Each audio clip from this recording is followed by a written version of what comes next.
Assalamualaikum dan salam sejahtera. Apa khabar kamu semua? Sihat ke hari ni? Dah makan ke belum? Baik. Sihat. Dah makan. Dah makan hari ni kita akan masuk kursus DA 01132012. Kita akan bawa Koku 2 Traditional Wedding Dressmaking. Nama saya Anis Nabila binti Muhammad Karni. Sebelum saya nak pergi slide yang seterusnya, saya akan tengok kehadiran kamu dululah. Saya tengok, semua dah ada. Rumaiza ada, Hafizul ada, Fadila pun ada ya. Kat sini saya nak minta kamu semua peka dengan apa yang saya nak sampaikan dalam tajuk yang saya bawa pada hari ini.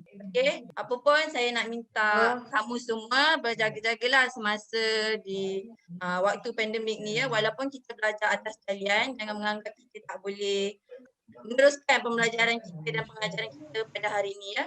Ya, baik cikgu. Siapa yang ada pengalaman untuk memotong fabrik ni? Saya. Tak ada ya. Tak apa. Hari ni kita akan masuk tajuk tata cara memotong fabrik, baju kebaya, fabrik baju pengantin kebaya tradisional Melayu ya. Saya nak tanya juga, adakah anda tahu fungsi memotong fabrik? Tak tahu. Saya. Tak tahu ya. Apa teknik menggunting fabrik yang betul? Apa cikgu? Sebelah tangan. Teknik menggunting fabrik yang betul. Menggunakan tangan. Bolehlah juga tu ya. Bolehlah juga. Sebelah tangan kena atas kain. Boleh. Saya akan teruskan saya punya slide ni pada hari ni kita masuk pada tujuan. Tujuan kita hari ni ada 5 tujuannya. Saya akan terangkan pada kamu semua. Saya harap semua dah bersedialah untuk teruskan pembelajaran kita pada hari ni. Nanti akan ada soalan-soalan peka sikit ya. Kita ada 5. Yang pertama adalah jelaskan fungsi memotong fabrik, nyatakan bahan dan peralatan memotong fabrik. Yang ketiga kita ada terangkan teknik-teknik menggunting fabrik, terangkan susunan atau pola di atas fabrik, dan yang terakhir adalah uraikan peraturan dan keselamatan memotong fabrik ya. Dia 5 tapi jangan kamu semua risau.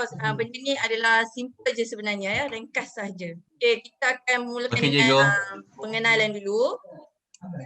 Yang pertama adalah baju kebaya tradisional sering dipakai dalam kalangan masyarakat Melayu dalam majlis perkahwinan. Yang di mana kita tahu, kamu semua pun tahu kan, pakaian tradisional Melayu ni macam mana untuk pembuatan pakaian wanita ya. Sebabnya ni sekarang baju kebaya ni pun dah in trend pada tahun 2019, dah dinaikkan martabat dia pada tahun ni lah dah popular.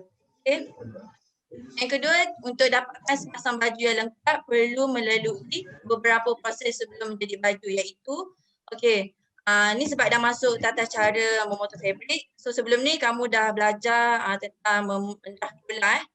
Yang pertama yang kita dah pelajari dulu adalah kena pasti rekaan baju. Yang kedua adalah mengukur. Yang ketiga adalah mendah pola. Dan keempat adalah memotong fabrik. So ada lagi, jadi ada lagi 2 langkah kerja, tapi yang tu kita belum masuk lagi lah. So saya buat sampai memotong fabrik saja sebab kita nak belajar tajuk ni ya. Ni baru kita akan terangkan tentang fungsi memotong fabrik. Yang pertama, fungsi memotong fabrik merupakan proses kerja menggunting fabrik dan ditekap dengan pola menjadi pecahan kepengan atau helaian fabrik. Di mana anda tahu yang kamu semua pakai baju tu sebelum dijadikan sebagai baju, tukang jahit akan dapat satu roll yang belum dipotong lagi menjadi pecahan. Kamu akan dapat yang kamu beli tengok kat Jacker, semua tu lah yang 1 meter, 2 meter, 3 meter, itulah akan ada dalam proses kerja menggunting fabrik nanti. Yang kedua, proses ini memerlukan ketelitian dan fokus agar tidak berlaku kesilapan semasa memotong.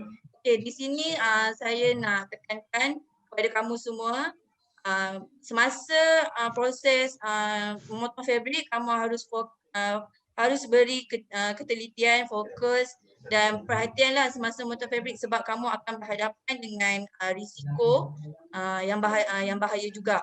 Okay, boleh menyebabkan kamu potong tangan sendiri. So jadi kat situ Wow. perlu memberi perhatian lebih sedikit lah semasa memotong fabrik. Okay. Seterusnya kita ada bahan. Okey cikgu. Saya harap kamu faham Ya.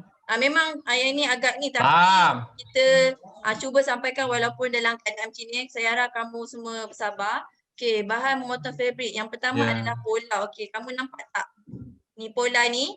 Okey, yang inilah yang kita buat. Sebelum ni kamu dah buat dah pola. So di sini adalah baju, ini adalah draft pola baju kebaya. Okey. Ini adalah panduan untuk kamu tetap di atas fabrik nanti. Ni fabrik yang biru ni. Okay, seterusnya kita ada jarum peniti. Jarum peniti ni digunakan untuk kamu tekapkan pola dengan fabrik tu semasa menggunting supaya dia supaya fabrik tu tak bergerak. Okey, yang ketiga kita ada kapur fabrik. Kamu nampak tak garisan ni? Kat pola ni. Garisan putih.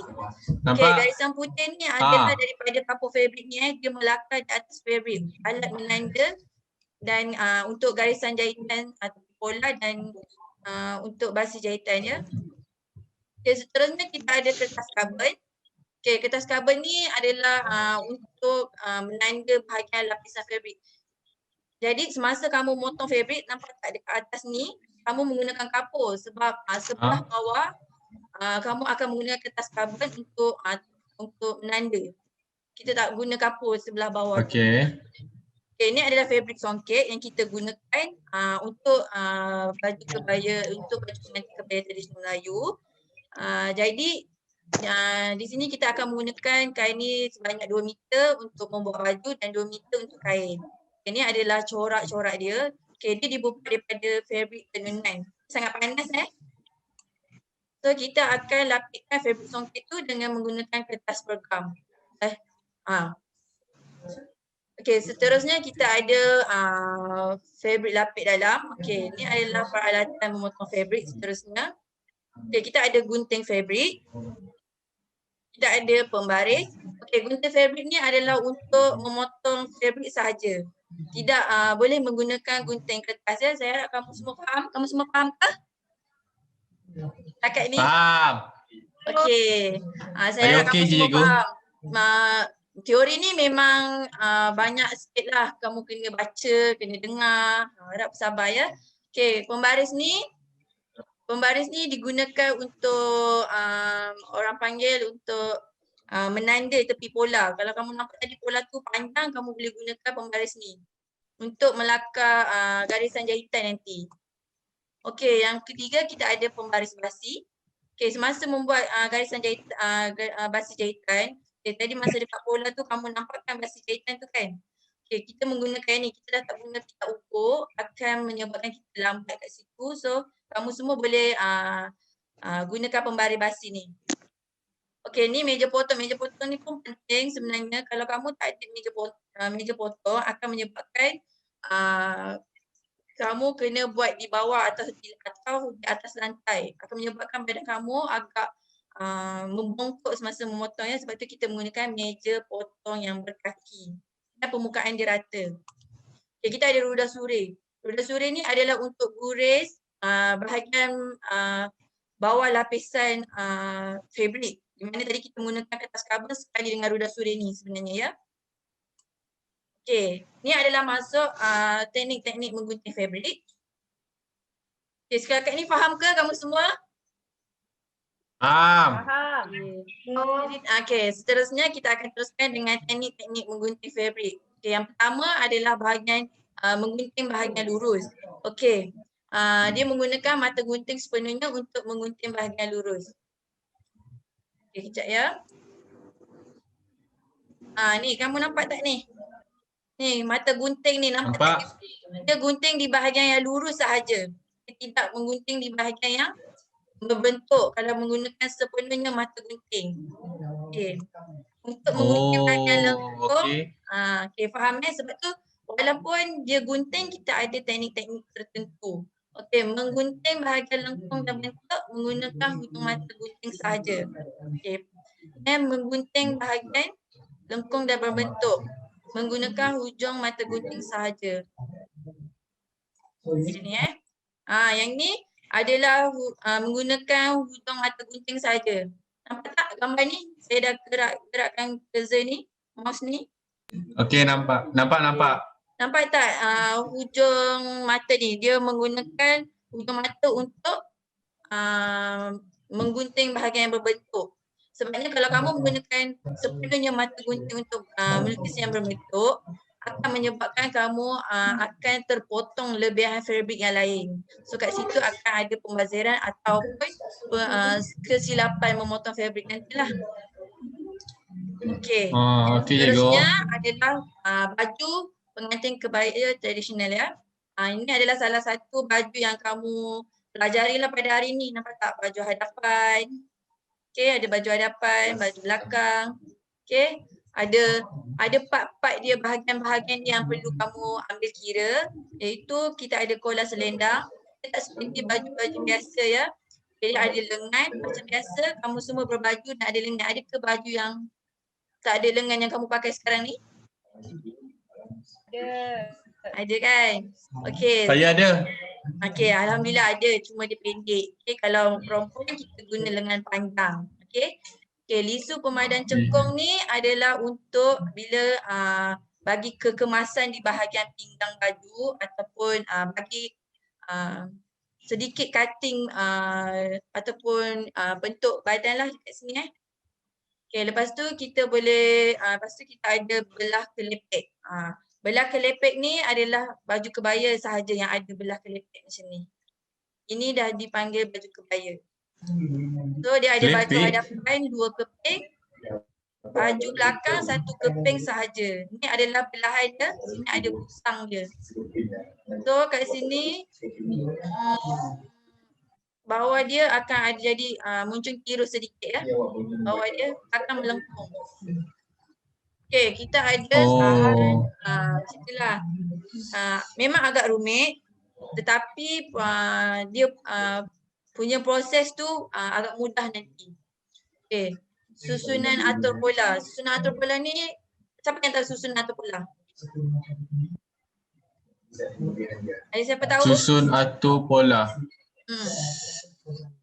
Dia saya Okey. Saya kurang ingat. Okey, tak apa dah. Okey. Okey Saya harap kamu semua bersabar ya. Ya. Cikgu. Ya. Saya nampak Ra dah pening tu. Memang tajuk ni agak pening sedikit. Memang agak pening sedikit. Sebab tu bahagian pembuatan pakaian wanita ni agak rumit sebenarnya. Tapi bila kamu dah buat, kamu akan rasa mudah nanti. Okey, ni adalah susunan atur pola bertujuan untuk dapatkan menjimatkan fabrik yang digunakan di samping menghasilkan pakaian yang kemas dan cantik dari segi susunan dan corak motif ya. Okey. Yang ni kalau kamu tak gunakan susunan atur pola akan menyebabkan ada pembaziran fabrik lah. Sebab tu kamu perlu ada pola, kertas pola tu kita panggil pola baju yang mengikut ukuran sebenar manusia. Okey. Lepas tu dari segi susunan dan corak motif juga adalah main peranan yang utama.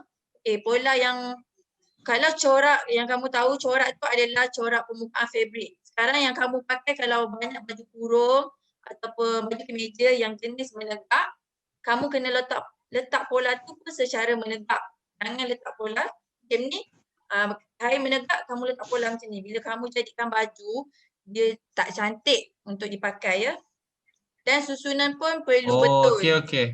Macam tu. Okey, ni adalah teknik-teknik susunan atur pola. Okey. Sekejap ya. Okey, ini adalah susunan atur pola. Menyusun kepingan pola yang besar dahulu diikuti pola yang kecil. Okey. Mana pola yang kecil? Boleh beritahu yang mana? Nombor 5. Okey, betul. Mana pola yang besar? Macam Empat. biasa. Okey, pola yang besar adalah nombor 1. Sebab kita akan ambil daripada Ya. baju, daripada kain, barulah kita ambil lengan. Okey, bahagian pola baju hadapan perlukan ruang fabrik untuk basi jahitan kerana mempunyai belahan hadapan. Okey, dia memerlukan 2 keping baju hadapan. Nampak tak susunan dia ni? Ni sebab dia kain dia plain dia Nampak. ni. So dia kalau awak ambil macam mana Oh. pun dia tak nampak. Dia tak nampak awak ambil melintang. Tapi kita galakkan semasa mengambil baju fabrik yang kosong kita ambil yang menegak lah. Okey. Bahagian pola baju belakang dan lengan diletakkan pada bahagian lipatan kain. 1 keping baju belakang dan 2 keping lengan fabrik. Okay, dekat sini adalah baju belakang. Kat sini adalah lengan. Kat lengan kita boleh ambil 2 cara, iaitu secara membuka macam ni 1 keping ataupun kita boleh buat dia sebagai lipatan ya. Okay, faham ke setakat ni? Faham cikgu? Okay, saya harap kamu semua faham ya. Inilah Saya okey je. kamu punya baju yang nak disiapkan. Nampak tak betapa rumitnya baju ni sebenarnya nak buat. Bukan mudah, kita nampak je cantik. Betul lah cikgu. Nampak je ni. Nampak je wah pakai segap. Betul. Sebenarnya bila nak buat tu memang agak rumit sedikit. Okey, nombor 2 kita ada sambungan susunan atur pola. Okey. Okey, ni adalah gambaran susunan atur pola di atas fabrik. Okey, kamu semua nampak tak? Nampak? Okey. Nampak tak Fat semua gambar susunan atur pola ni? Okey, yang inilah gambaran susunan atur pola ni. Nampak tak? Nak ambil dia, kamu kena berhati-hati semasa mengambil fabrik ni. Ni susunan ni yang saya pakai nak pandang ni adalah lipatan fabrik atau fabrik dilipat 2. Okey. Yang ni tanda lipatan. Nampak tak? Simbol pola tanda lipatan. Okey, yang ini adalah ira menegak. Ni adalah ira menegak. So bila kamu nak ambil baju, kamu perlu menggunakan ira yang menegak. Maksudnya fabrik tu secara menegak macam inilah, jangan melintang. Sebab kita mengikut anak panah ni. Kalau anak panah ni kata serong, kain tu bermakna kita mengambil secara serong. Okey. Kat sini adalah kain, kat sini adalah baju belakang. Okey, baju belakang ni tak sama macam baju hadapan dan lengan ya. Baju hadapan, baju belakang ni kita ada belahan di tengah-tengah baju lah yang tadi seperti saya cakap tadi. Okay, dia memerlukan ruang sedikit untuk diputuskan dan kita memerlukan basi. Okay. Semua faham macam inilah cara kamu punya baju yang nak ambil tu, pembuatan pakaian wanita tu. Memang rumit tapi bila kamu buat dan fahamkan dia mudah sebenarnya. Okay. Ini adalah gambaran ukuran basi jahitan ya. Okey. Ini adalah basi-basi yang disediakan dengan ukuran dia. Inilah yang nak buat ni sebenarnya ni ukuran basi jahitan. Nanti macam dekat slide yang ni dia dah ada dah basi jahitan ni. Kamu semua kena lakar duduk dekat atas ni, atas fabrik. Okey. Seterusnya kita yang terakhir kita ada slide tentang tajuk peraturan dan keselamatan. Okay, ni yang nak kena tekankan pada kamu semua sebelum pergi ke bengkel jahitan untuk memotong fabrik lah. Okay, yang pertama menggunakan gunting fabrik yang tajam. Bila kamu tetap, kalau kamu tak menggunakan gunting fabrik yang tajam akan menyebabkan bila kamu potong fabrik tu, bahagian tepi fabrik tu berbulu. Jadi kita perlu guna gunting yang tajam yang tidak dikongsikan dengan gunting kertas. Okay. Jangan mengangkat atau memindah fabrik. Faham? Faham ke? Faham. Izam faham? Cikgu. Faham semua? Okey. Saya faham. Okey, harap faham lah ya. Harap semua faham. Walaupun dalam keadaan macam ni, kita cuba sampaikan ilmu pembelajaran kita pada hari ini. Okey, kita teruskan ya. Yang nombor 2, jangan mengangkat atau memindah fabrik. Okey, jangan mengangkat atau memindah fabrik. Nampak tak? Bila kamu memotong fabrik, jangan pindahkan fabrik tersebut sebab bila kamu memindahkan fabrik tersebut akan akibatkan ukuran fabrik tu lari daripada ukuran asal pula. Sebab dah tergerak, kain pun licin ataupun dia pun kain tu kan lembut, so kamu tak boleh gerakkan pindahkan fabrik ketika memotong fabrik lah. Okey, yang nombor 3, menekan pola dengan sebelah tangan. Okey, menekan pola dengan sebelah tangan. Maksudnya sebelah tangan lagi kamu menggunting, sebelah lagi tangan kamu akan menekan pola supaya pola dan fabrik itu tidak bergerak. Faham ya? Untuk Faham. peraturan ni? Okey. Seterusnya, jaga jarak sebelah tangan yang menekan pola. Contohnya kalau ini adalah gunting, ini adalah tangan kamu, kamu jangan letak macam ni. Kamu letakkan daripada penjarakan yang jauh sikit. Supaya bila kamu memotong fabrik tu, tidaklah memotong jari kamu. Kadang-kadang kamu kalau potong fabrik pun berborak lah, bercakap lah, bergurau senda lah. Okay, akan menyebabkan macam Nizam tu ialah mungkin dia akan berborak semasa menggunting fabrik. Okay, dah semua faham? Saya tak lah. Fadilah faham? Faham. Okay. Kak Ara, saya rasa dia nampak lebih fokus lah. Okay.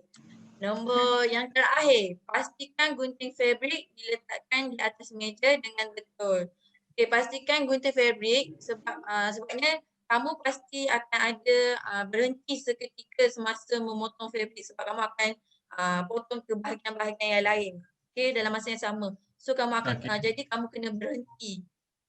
Letakkan gunting fabrik tu, jangan letak saya gerak ke sini. Jangan letak kat ujung ni. Butu-butu meja ni. Jangan letakkan. So letak di tengah-tengah meja dengan betul. Ni kalau letak ni. Letak tengah-tengah lah cikgu. Letak tengah-tengah. Faham pun. Kalau kamu letak kat ujung-ujung ni, kawan-kawan kamu datang nak borak-borak, duk gelak-gelak, langgar, boleh mengakibatkan gunting fabrik tu jatuh. Boleh mengakibatkan kecederaan lah. Betul. Saya harap masa untuk membuat memotong fabrik nanti kamu semua berhati-hatilah dengan risiko bahaya ni. Okey. Baik, cikgu. Seterusnya. Sekejap ya. Baik cikgu. Kamu semua faham tak? Kamu semua faham? Faham. Saya lebih faham. Alhamdulillah. Saya harap kamu semua faham walaupun secara maya pembelajaran ni sebenarnya berguna juga untuk kamu nanti. Okey. Ya. Betul. Okay, saya akan nanti saya PM cikgu. Apa dia? Apa dia? Kalau saya tak faham, saya PM cikgu. Boleh. Jangan risau. Okey, kita akan saya dah edarkan kamu kertas penerangan seperti mana sebelum ni saya dah sharekan link. Kamu boleh tengoklah dekat dalam ni ya. Saya dah masukkan dalam Google Classroom. Kamu semua nampak tak saya dah masukkan ni? Dapat dah cikgu. Okay, dapat saya dah upload. So saya minta kamu semua muat turun. Nampak tak ni kertas penerangan motong fabrik? Okay, kamu semua dah muat turun belum kertas penerangan ni? Dah cikgu. Loading. Okay, dah Sudah. Kat sini semua kamu boleh ambil lah kertas tugasan, semua ada dalam ni. Saya dah sharekan Google Classroom ni. Okay. Saya minta saya bagi masa dalam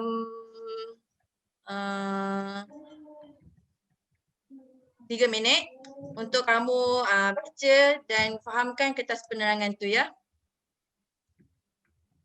Baik cikgu. 3 minit cikgu. 3 minit pun boleh, 5 minit pun boleh.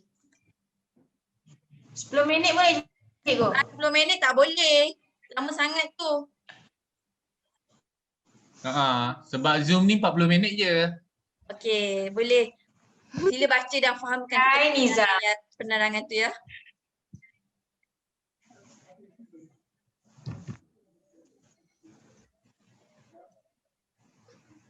Saya cuba fahamkan cikgu. Okey, baik. Wish.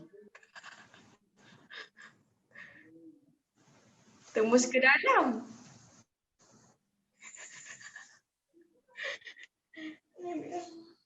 Pening sangat tu. Nizam. Kenapa tu? Tak, saya cuba fahamkan. Dia kena faham betul-betul. Okay, fahamkan betul-betul ya. Sebab saya pun takut kadang-kadang. Boleh, tak ada masalah. Saya takut cikgu tanya. Baru je lepas mengajar. Dia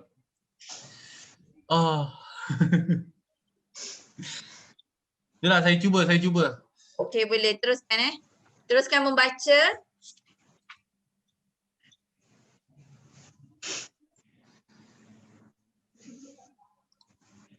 Sekejap. Saya kena pergi ke jauh sikit lah nak baca. Ni siapa di antara kamu yang chat ni? Yang hantar mesej. Ada bertanyakan apa-apa ke? Ada cikgu tu saya nak test. Okey, tak apa. Tak, saya nampak macam cikgu tadi bersungguh-sungguh kan. Saya ingat saja je. Tak apa, teruskan membaca. Ni banyak cakap ni. Kadang-kadang kami Soalan ni nanti ditanya di soal ya. kalau boleh janganlah. Sebab saya kadang-kadang dia gugup. Dia tiba-tiba tak ingat. Okey dah. Teruskan membaca. Okey. Aduh.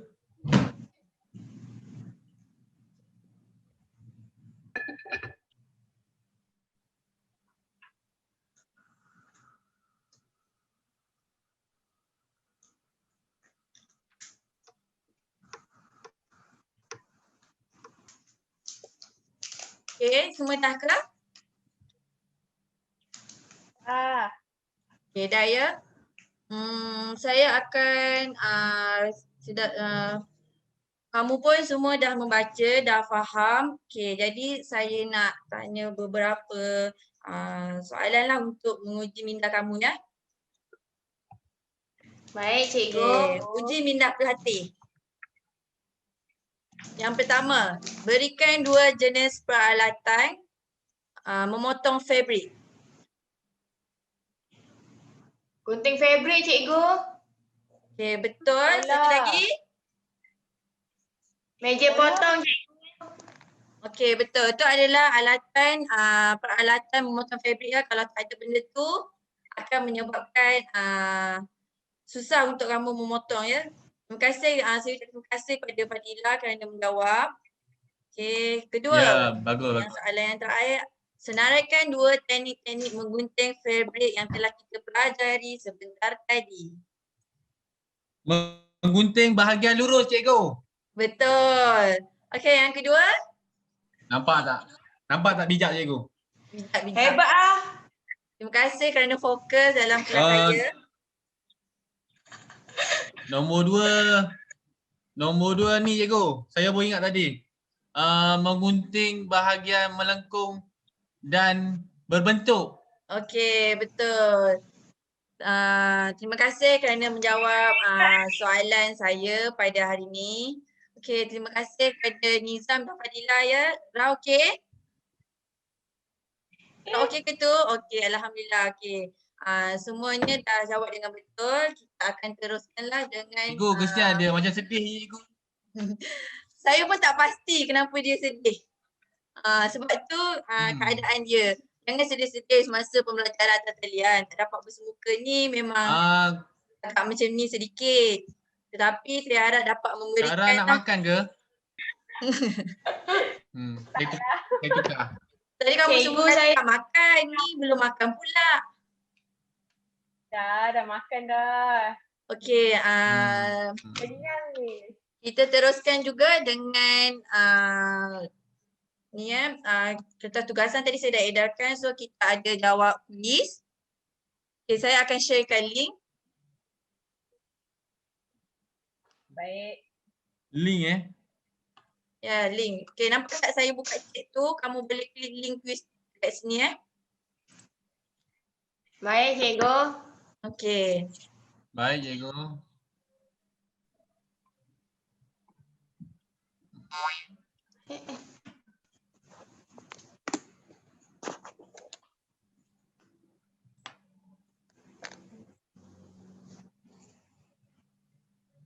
Quiz time Saya bagi masa dalam 3 minit saja untuk kamu jawab quiz. 3 minit. 3 minit, Ya, cikgu. tadi kamu kan dah baca. 3 minit cukup. Sekejap, cikgu. Kalau 3 minit, saya kena guna kepintaran saya, cikgu. Okey. Baik. Cikgu Nizam 2 minit dah cukup, cikgu. Apa dia? Bagus, saya nak tengok markah dia nanti. Berapa dia dapat ya? Dah okey? Ya, saya Anak murid saya yang tengah tu okey? Rak okey? Okey, Alhamdulillah semua okey ya. Harap semua bersabarlah semasa ni. saya nampak macam dia tak bermaya, cikgu. Kenapa Broken, cikgu. Teruskan jawab Oh. kuis. Teruskan dengan menjawab kuis. Okey, cikgu. Kita ada masa Saya 3 tengah minit menjawab, cikgu. saja. Sambil-sambil tu kita berborak. Okey. Ni cikgu. Ni markah ya, markah untuk kamu kuis ni. Cikgu kalau darah 100 dapat apa? Dapat ilmu.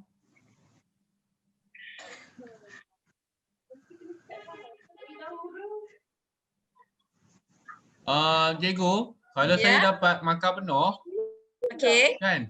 Ya. Boleh tak kalau saya nak benda ni? Apa tu? Kamu beli sendiri ya. Kat Dewan Makan tu banyak makanan lagi. Kamu nak beli lagi kat luar. Jangan membazir. Waktu-waktu macam ni kamu harus berjimat cermat. Tak boleh Di- keluar lah, cikgu.